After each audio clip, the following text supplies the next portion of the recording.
Welcome back sa ating YouTube channel mga ka-onliners. Paano nga ba tayo magbabayad ng ating mga NBI clearance gamit ang ating GCash? So, unang-una, dapat meron na tayo nitong binigay ng NBI na ating reference number dahil ito ay gagamitin natin sa pagbabayad sa GCash. And then, kapag meron ka na nito, proceed na tayo dito sa ating GCash. I-click natin ang bills and then antayin lang natin, then click natin yung government. Ayan. And then pagkatapos, dito hanapin natin yung NBI. Then click NBI.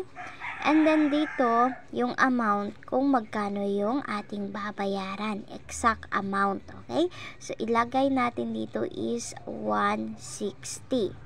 Pagkatapos ng ating amount, is yung reference number na binigay ng NBI sa atin doon sa online registration ng ating mga clearance.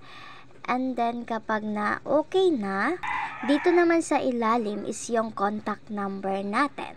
And then, pagkatapos, ipipaste lang natin dito yung ating email address. Ayan. And then, next. And then, confirm.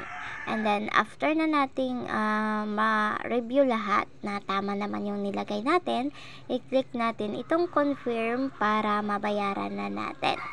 So, make sure na tama yung reference number natin. Okay? And then, after nito, isi-save na natin ito. Ganun lamang kung paano nga ba tayo pwedeng magbayad through GCash sa ating mga NBI clearance na kukunin. So, thank you for watching!